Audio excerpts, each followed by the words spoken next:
Like, I thought I was gonna die. Terrifying moments in Anaheim after a dump truck careens off the freeway and into an apartment building. The expectation is and the requirement is that all be vaccinated. The new push to get more of the LAPD vaccinated after COVID cases nearly double in just a week.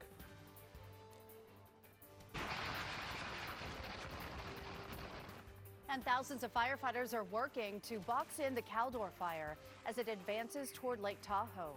Good morning. Today is Wednesday, August 25th. Welcome to CBS 2 News this morning at 4:30 and streaming on CBSN LA. I'm Suzanne Marquez. DeMarco Morgan, let's check it out with Amber Lee for a look at your forecast. Happy Hump Day. Happy Hump Day. So we've been talking about this warm up pretty much since the start of the week. Now things are going to slowly start to change. Get ready for that heat because high pressure coming in from the southwest, and that's going to really boost our temperatures up. In fact, tomorrow and the end of the week, we're talking some of the peak heat. Take a look at our current conditions for Long Beach. And with this high pressure system, our marine layer will begin to shrink each and every day. 65 degrees right now with some lighter winds. Starting tomorrow and into the rest of the week, we're looking at a heat advisory for portions of the Inland Empire and then even hotter temperatures. You can see right there for our low desert communities and some of the mountaintops. So that's excessive heat warnings in place starting tomorrow. Temperatures today, mid 70s for the coast, mid 80s for LA and Orange County Metro, triple digits for the valleys, upper 90s for the Inland Empire and also for the high deserts, upper 70s for the mountains. And as I mentioned, peak heat starting tomorrow. I'll let you know just how hot it's going to get. Back to you guys. Thanks, Amber.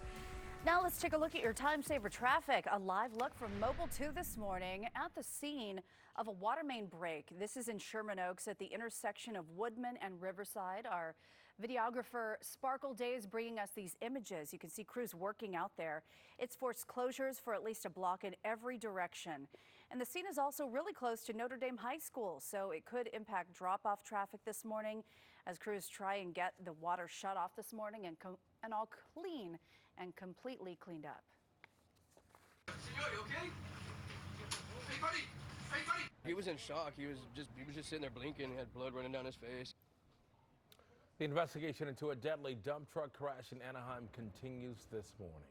Investigators are trying to figure out what caused that truck to slam into an apartment building yesterday. It all started when the truck flew off the 57 freeway, then hit the Corsican Apartments off Lincoln Avenue. CBS 2's Chris Holmstrom shows us the damage. Neighbors tell me they felt the crash from inside their home. Many of them thought it was an earthquake. I mean, take a look behind me. You can see just how powerful the impact was. Senor, you okay? Hey, buddy! Hey, buddy! Cell phone video shows what happened moments after the driver of this dump truck slammed into this apartment. Oh, he lucky, you're safe. Joshua Jones helped get the driver out. At the time, he had no idea a resident of the home was killed by the crash.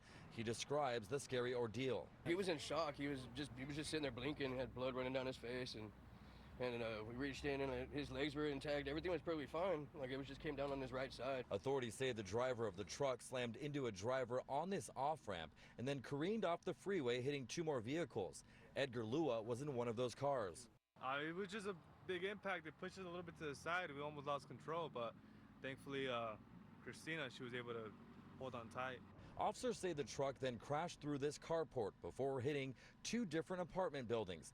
This woman lived nearby. Her apartment was also damaged in the crash. Didn't like what I saw.